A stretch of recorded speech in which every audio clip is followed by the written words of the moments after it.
बोधि की प्राप्ति हुई थी। तो ये आनापानसती ध्यान क्या है? तो आनापानसती ध्यान ही मतलब भगवान बुद्ध ने क्यों चुना, इसकी महत्ता क्या है, इसके पीछे की जो कुछ विशेषताएं हैं, इसको करने से हमें क्या लाभ होता है और किस तरह से हमारे मन पे कार्य करता है, तो ये कुछ छोटी मोटी जानकारी मैं इस पे देने का मैं प्रयास करूंगा। तो ये जानकारियां आपको निश्चित रूप से बहुत ही लाभदायक हो सकती हैं। तो सबसे पहले कि जैसे इसका शाब्दिक अर्थ है, हम सब जानते हैं कि आना पान सती मतलब सांस का आना, पान मतलब छोड़ना, सती मतलब उसकी जागरूकता रखना, बनाए रखना या उसका सराव करना। सराव का अर्थ ये होता है कि हम हर मोमेंट पे अपने मन से उसका देखते हैं कि मतलब अभी मेरा मन कहाँ है, अभी कहाँ है। हर मोमेंट पे हमारा मन जो है कभी चला जाता है, भागता रहता है। तो जब हर मोमेंट की हमें जानकारी रहेगी, हर मोमेंट का हम सराव करेंगे अपने मन के प्रति, तो निश्चित रूप से हम अपने संपर्क में रहेंगे। तो भगवान बुद्ध ने आनापानसती ध्यान को ही क्यों चुना? तो इसके पीछे की जानकारी ये है कि जैसे हमारा जो ये सांस होता है, तो सांस का जो हमारा जो संपर्क है हमारे मन से होता है। हमारे सांस का संपर्क सीधा सीधा हमारे मन से होता है। पहली बात तो यही है। मतलब पहला कारण तो यही है कि मतलब सांस और हमारा मन अलग अलग नहीं है, ये दोनों एक ही हैं। तो जब हम सांस लेते हैं तो इसका मतलब है कि हमारे मन की अभिव्यक्ति होती है। हर सांस पे हमारे मन की अभिव्यक्ति होती है। मेरा मन अभी कैसा है, ये सांस के संपर्क में आने के बाद ही हमें पता चल जाता है कि मेरा मन अभी कैसा है। मैं अभी सुखी हूं, मैं अभी दुखी हूं, या मेरा मन तटस्थ है। कैसा है मेरा मन? या मेरा मन एक तरह से देखना जाए भयभीत है, और ये भयभीत का मतलब डरा हुआ है, मैं खुद डरा हुआ हूं, तो मेरे सांस की गति किस तरह से आती है। मेरा मन जो है एक तरह से गुस्सा आ रहा है, मुझे बहुत ज्यादा द्वेष के वशीभूत हूं, उसके बाद मेरे सांस किस तरह से आता है, मतलब सांस की गति हर उस पे बदल जाती है, हर भावनाओं पे बदल जाती है। मतलब जब हमारी गुस्से वाली भावना होती है तो जब सांस की गति कुछ और होती है, और जब हमारे मन भयभीत होता है, किसी बात को लेके हम डरे हुए रहते हैं, तो डरने के बाद हमारी सांस की गति और तरह की होती है। और जब हमारा मन शांत रहता है तो शांत मन जो है उसको उस समय हमारी सांस की गति शांत हो जाती है। हमें पता भी नहीं लगता है कि सांस अंदर गया और बाहर छोड़ दिया। तो इस तरह से हम अपने सांस के माध्यम से अपने मन के संपर्क में आते हैं।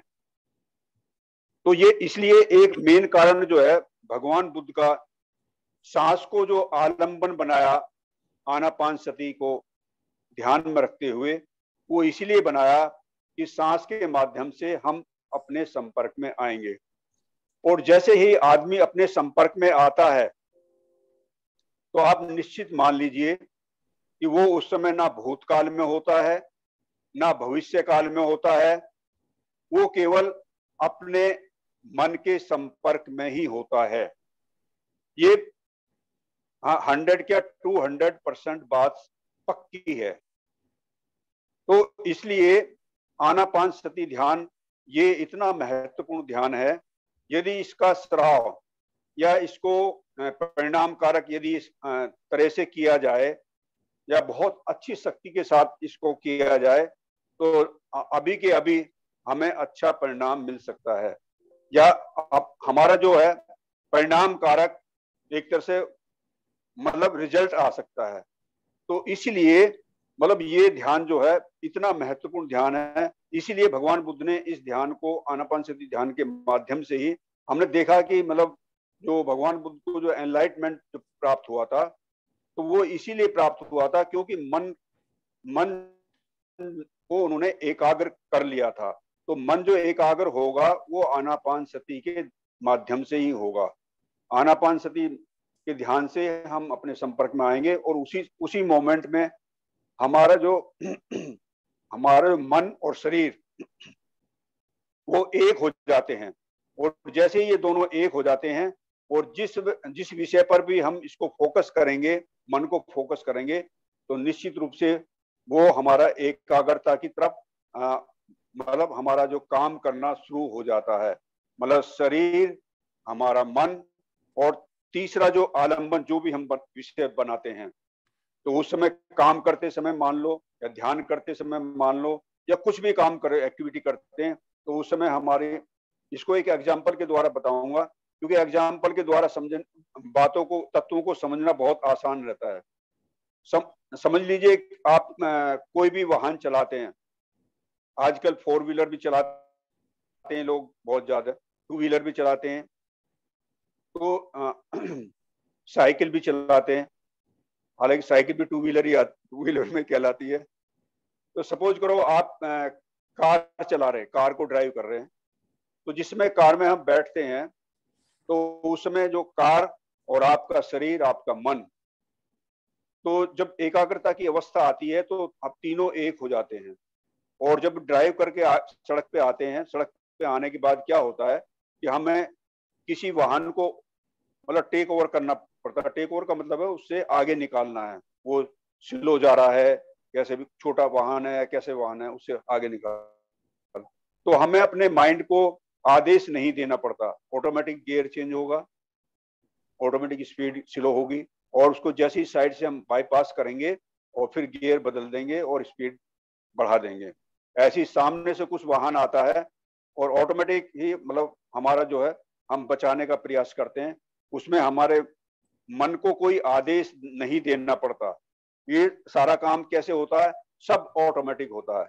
तो ऑटोमेटिक का मतलब है कि हम प्रेजेंस ऑफ माइंड हमारा वहीं पर होता है, हमारा शरीर भी वहीं पर है, हमारा मन भी वहीं पर है, हमारी कार या वाहन जिसे हम चला रहे हैं, ड्राइव कर रहे हैं, तो उस समय क्या होता है कि एक्सीडेंट के चांस जो है 0% हो जाता है। एक्सीडेंट के चांस नहीं रहते। एक्सीडेंट हमारा होता ही तब है हमारा मतलब हमारा शरीर और हमारे कार तो जा रहे हैं लेकिन हमारा मन आउट हो गया। हमारा मन कहाँ चला गया, हमारे कार्यस्थल पर चला गया। हमारा मन कहाँ चला गया, हमारे घर पे चला गया। हमारा मन कहाँ चला गया, बाह्य दुनिया में चला गया। तो इस तरह से हमारा एक्सीडेंट के चांस बहुत ज्यादा बढ़ जाते हैं। तो इसलिए ये ध्यान इतना महत्वपूर्ण है। एक चीज और बताऊंगा इसका कारण कि हमारा जो मन है, हम सभी जानते हैं हमारा चंचल मन है। तो ये जो चंचल मन है, इसको विराम देने के लिए, इसकी स्पीड को कम करने के लिए, जिससे कि इसकी चंचलता धीरे धीरे जैसे जैसे कम होगी वैसे वैसे ही इसका हमें मतलब मन शांत होता चला जाएगा। और जैसे जितनी रेसों में हमारा मन शांत होगा, वो शांत मन ही एकाग्रता की अवस्था में जाएगा। यह कहना चाहिए जैसे जैसे हमारा मन शांत होगा हम सुख महसूस करेंगे। चंचल मन होता ही तब है कि मतलब जब चंचलता से हमें क्या दुख मिलता है। कभी हमारा मन कहीं गया, कभी खाने में गया, मतलब खाना अच्छा लगा, कभी वहां पहुंच जाता है। कभी हमारा मन करता है कि कुछ चीज देखने के लिए करता है, कभी गाने सुनने के लिए मन करता है, कभी मैच देखने के लिए मन करता है, कभी और चीजों में मन लगा रहता है। मतलब एक जगह ये मन रुकता नहीं है। ये सब हम जानते हैं कि मन का जो स्वभाव है वो चंचलता है, वो चंचल रहता है, स्वभाव से चंचल रहता है। तो इसको विराम देने के लिए हम आनापानसति ध्यान का सराव करते हैं।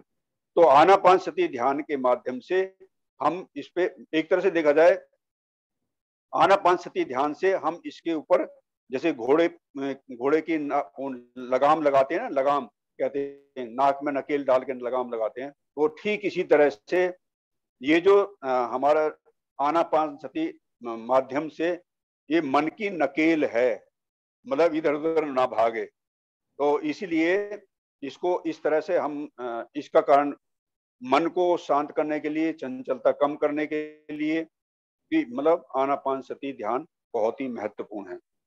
तो एक आधी स्टोरी में इसमें बताने का मैं प्रयास करूंगा। वो भगवान बुद्ध के टाइम की स्टोरी है। उससे उससे ये सिद्ध होता है कि मतलब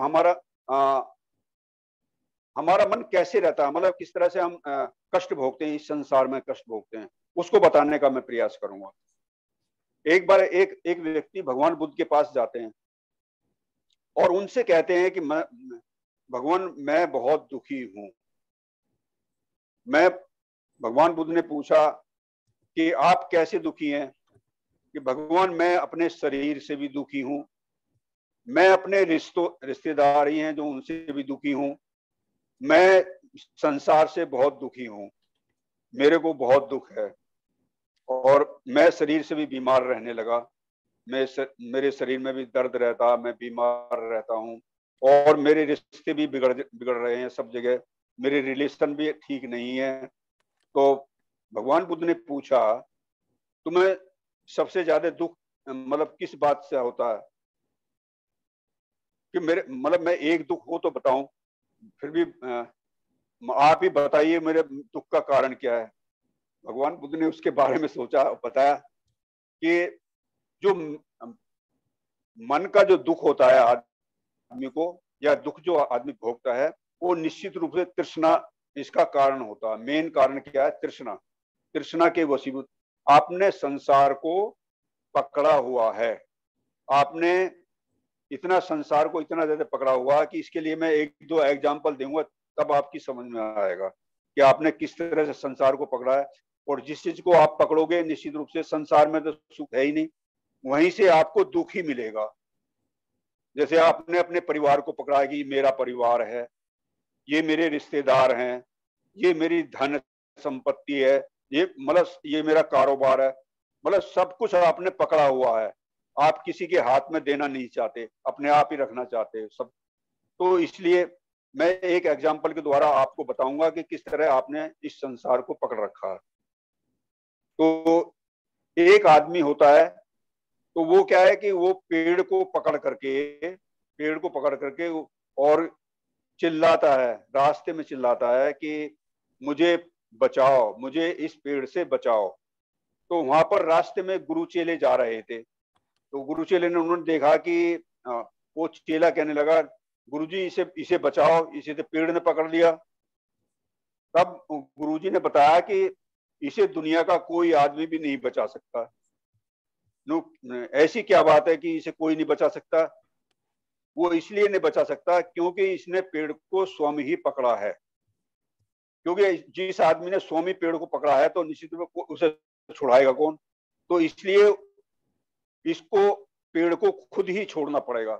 जैसे आपने कई लोगों को ऐसा देखा होगा कि उनको कुछ व्यसन लग जाते हैं, जैसे दारू पीने की आदत लग जाती है, कईयों को बीड़ी सिगरेट पीने की आदत लग जाती है। और जब आप उनसे कहोगे तो वो कहेंगे मेरे से छूटती नहीं है, मेरे से छूटती नहीं है। अरे वो नहीं छूटती, या आपने आपने पकड़ रखा उसे। जब आदमी उसको पकड़ेगा तो निश्चित रूप से वो कैसे कैसे छोड़ेगा। तो हम अपने आप ही उसमें इन्वॉल्वमेंट हमारा खुद का होता है, इसीलिए हम छोड़ नहीं पाते। इसके आगे मैं एक कहानी और बताऊंगा, दो तीन कहानी के बाद ये चीज मतलब समझ में आएगी। जैसे आपने देखा होगा कि आपने मकड़ी को देखा होगा, मकड़ी। तो मकड़ी जो है वो उसका काम होता है जाला बुनना। ठीक इसी तरह से आदमी भी अपना संसार रूपी जाला बुनता है। तो वो जाला जैसे जैसे बुनती जाती है, बाद में इतना उसमें इन्वॉल्वमेंट हो जाता है उसका जाला बुनने में, वो फिर उससे निकलना चाहे तो वो जाले से निकल नहीं पाती, उसी में रहती है। ठीक इसी तरह से आदमी का जीवन होता है। इस संसार रूपी जाले में आदमी फंस करके नहीं निकल पाता, वो वहीं पर फंस कर रह जाता है, वहीं पर कष्ट भोगता है, वहीं पर दुख भोगता है। एक तीसरा एग्जाम्पल और देना चाहूंगा, जो ये भी भगवान बुद्ध के टाइम का, ये भगवान बुद्ध के द्वारा ही बताया गया है। तो वो एग्जाम्पल क्या, वो है मधुमक्खी का।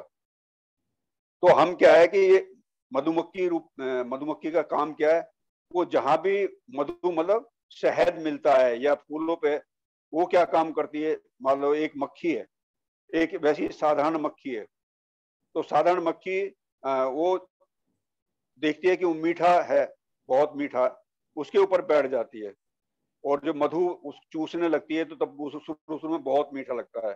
ये संसार की आसक्ति भी आदमी के लिए इसी तरह है। तो शुरू शुरू में वो देखता है कि मुझे तो बहुत मजा आ रहा है, संसार में रहते बहुत मजा आ रहा है, और धीरे धीरे क्या होता है, वो उसको मधु को पीते पीते पीते पीते क्या होता है, उसके पंख भी उसी में चिपक जाते हैं। और फिर उसके बाद क्या होता है, जब तक उसका पेट भरता है तब तक वो पीती है, और जब उठना चाहे तो वो उठ नहीं पाती या उड़ नहीं पाती, क्योंकि उसके पंख क्या हुए, उसी से चिपक जाते हैं, मधु से चिपक जाते हैं। तो ठीक इसी तरह से संसार रूपी जो अट्रैक्शन है, इससे भी आदमी ऐसा ही चिपका हुआ है। तो उस आदमी ने, जो आदमी दुखी था, जो भगवान बुद्ध के पास गया था, उसने कहा ये तो आपने कारण बता दिए, अब मुझे उपाय भी तो बताओ कि मैं मतलब कि वो उपाय तो मुझे बता दो कि जिससे कि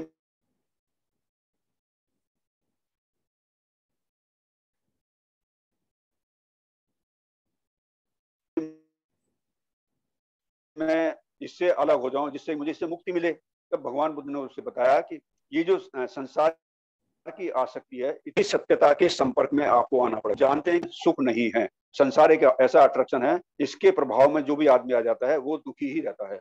इसके प्रभाव से हटने के लिए आपको जैसे जिस चीज से आसक्ति,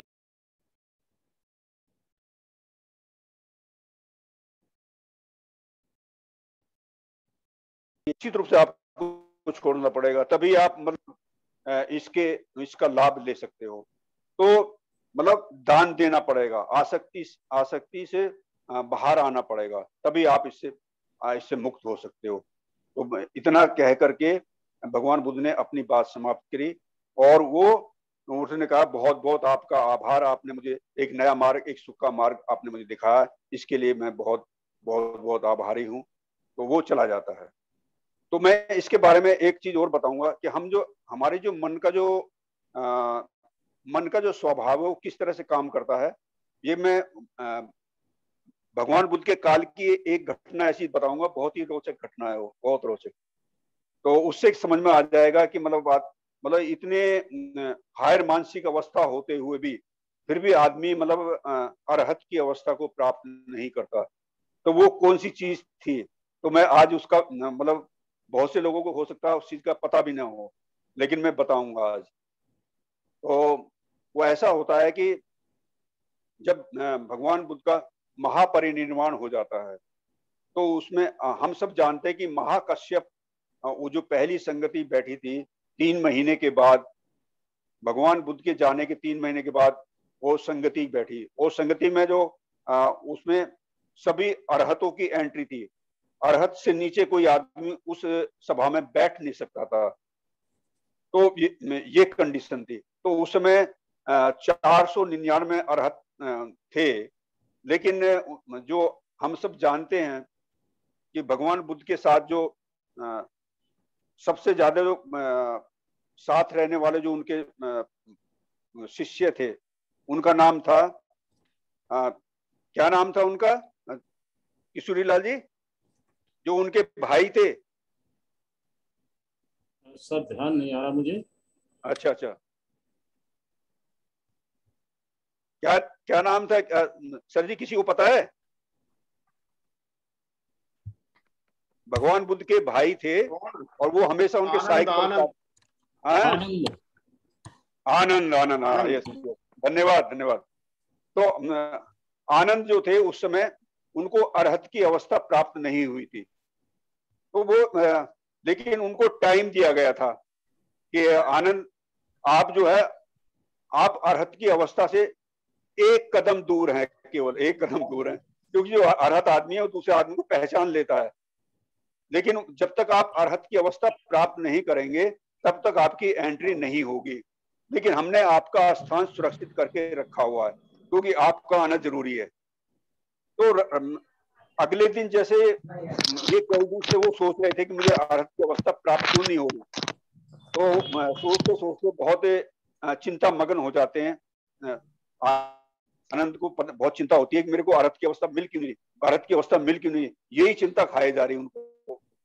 लेकिन जब देखा कि अगले दिन हमारी जो वो जो संगति है वो बैठने वाली है, सारे 500 अर्हत बैठने वाले हैं और डिसीजन लेने वाले हैं, तो रात के 2:30-3 बज जाते हैं, लेकिन उनको वो मार्ग नहीं मिलता, उस अवस्था को वो प्राप्त नहीं होते।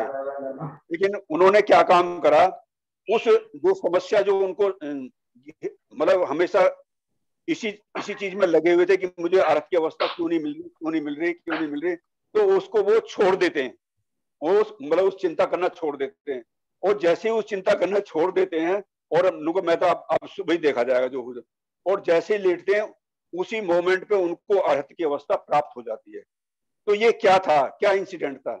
ये इंसिडेंट यही था कि हम सुख की अवस्था को प्राप्त करने के लिए, जैसे हम ध्यान करते हैं उनको, हमें सुख की अवस्था मिल जाएगी, हमें हमारा मन जो एकाग्र हो जाएगा, तो एकाग्र मन ही निश्चित रूप से सुख की अवस्था। लेकिन फिर भी आदमी सुख की अवस्था प्राप्त नहीं करता, मन एकाग्र नहीं होता, वो क्या, वो चिंता में रहता है, मेरा मन एकाग्र क्यों नहीं हो पा रहा। अरे एकाग्र मन तो तभी होगा जब एकाग्रता के आप उस मार्ग पे चलोगे। मतलब आप जो है, जब जैसे हम आनापान सती ध्यान करते हैं, आनापान सती ध्यान करते समय मेरा जो मन है मेरे अपने संपर्क में आना चाहिए, लेकिन मेरा मन अपने संपर्क में तो है नहीं। चिंता का है कि यार मेरा मन एकाग्र नहीं हो रहा, मेरा मन सुख की तरफ नहीं जा रहा। तो जब आदमी उसमें लगा रहेगा, उसकी तरफ ध्यान देगा, तो निश्चित रूप से उस अवस्था तक कैसे पहुंचेगा। तो ठीक इसी तरह से जैसे आनंद की भी यही हालत रही होगी। हालांकि वो उनकी अवस्था का हम वर्णन नहीं करना चाहते ज्यादा, क्योंकि वो किस तरह की अवस्था है, लेकिन ऐसा सुना था मैंने, इसलिए मैंने यहाँ पर वर्णन करना जरूरी है। और जैसे कि हम आनापानसती ध्यान करते हैं या मैत्ता भावना ध्यान करते हैं, तो आनापानसती ध्यान करते समय हम क्या है कि ये सोचते हैं कि मेरा मन एकाग्र हो जाए, एकाग्र नहीं हो पा रहा, मेरा मन एकाग्र नहीं हो, हमारा मन, हम अपने मन को देखते तो है नहीं कि उस अवस्था को प्राप्त करने के लिए मेरे मन को क्या काम करना चाहिए, मेरा मन कहाँ होना चाहिए। मेरा मन हमेशा अपने सांस के संपर्क में आना चाहिए। जब सांस के संपर्क में हम आएंगे तो तब अगली स्टेज ऑटोमेटिक आएगी, अपने आप ही आ जाएगी, अपने आप ही हमारी जो सुख की अवस्था, एकाग्रता की अवस्था, उसके अंदर हम आराम से जा सकते हैं। तो मेरा मतलब बताने का, ये जो कहानी का रूप हमने बताया, मैंने बताने का जो प्रयास किया, वो केवल इसीलिए बताया कि हम चिंता मग्न रहते हैं कि मेरा ध्यान नहीं लग पाता। मेरा ऐसी इसी तरह की अवस्था का मैं कहानी बता सकता हूँ, लेकिन अभी क्या है कि उस कहानी को बताने का भी मुझे ज्यादा, लेकिन बता दूंगा मैं उस कहानी को। तो एक बार क्या है कि भगवान बुद्ध के पास एक आदमी ऐसे ही जाता है, उसने कहा कि भगवान, मैं ध्यान करता हूँ, लेकिन मेरे ध्यान में मन ही नहीं लगता, मैं बहुत प्रयास करता हूँ मेरा मन एकाग्र हो जाए, लेकिन मेरा मन जाता ही नहीं है। आप कुछ ऐसा बताओ कि मेरा मन एकाग्र हो जाए।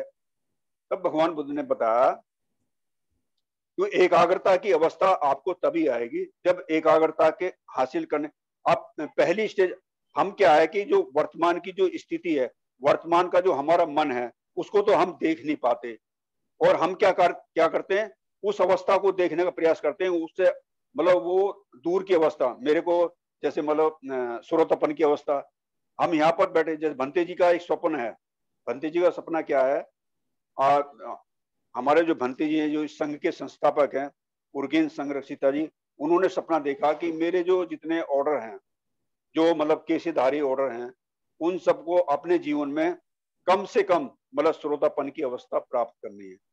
तो ये तो एक टारगेट हो गया, श्रोतापन की अवस्था।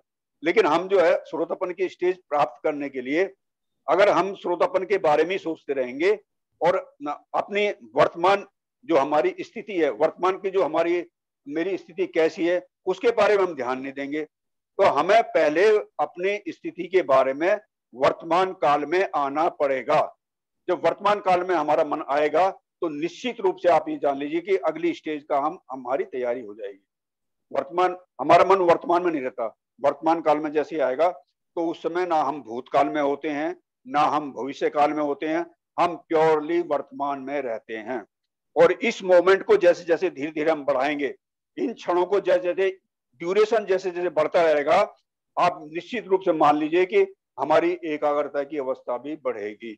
और जिस समय हमारी एकाग्रता की अवस्था बढ़ेगी तो हमें जो सुख की अवस्था, जिस सुख की अवस्था के लिए हम अब प्रयासरत हैं, तो वो अपने आप ही वो अवस्था उस इस अवस्था से उस अवस्था में परिणित हो जाएगी, मतलब ट्रांसफॉर्म हो जाएगा। ये अवस्था किस में ट्रांसफॉर्म हो जाएगी? एकाग्रता की अवस्था में, सुख की अवस्था में चली जाएगी। तो इस तरह से हम ये देखते हैं कि मेरी वर्तमान की अवस्था क्या है, इस पे हमें फोकस करना चाहिए, ना कि हमें ये देखना चाहिए कि मेरा श्रोतापन बनना है, मेरा एकाग्रता क्यों नहीं हो रहा, मेरा ये नहीं हो रहा। अरे वो तो हो जाएगा, पहले वर्तमान में देखो कि मैं कहाँ हूँ। तो ये मेरे इतनी सारी कहानी, इतनी सारी बातें बताने का मेरा तात्पर्य यही है कि हम जो है वर्तमान काल में रहने का हम अभ्यास करें। और आज जो मैं आपको ध्यान कराने वाला हूँ, ये आनापानसति ध्यान वास्तव में बहुत ही वंडरफुल ध्यान है, बहुत ही वंडरफुल है। क्योंकि इसके माध्यम से ही हम अपने संपर्क में आते हैं। हम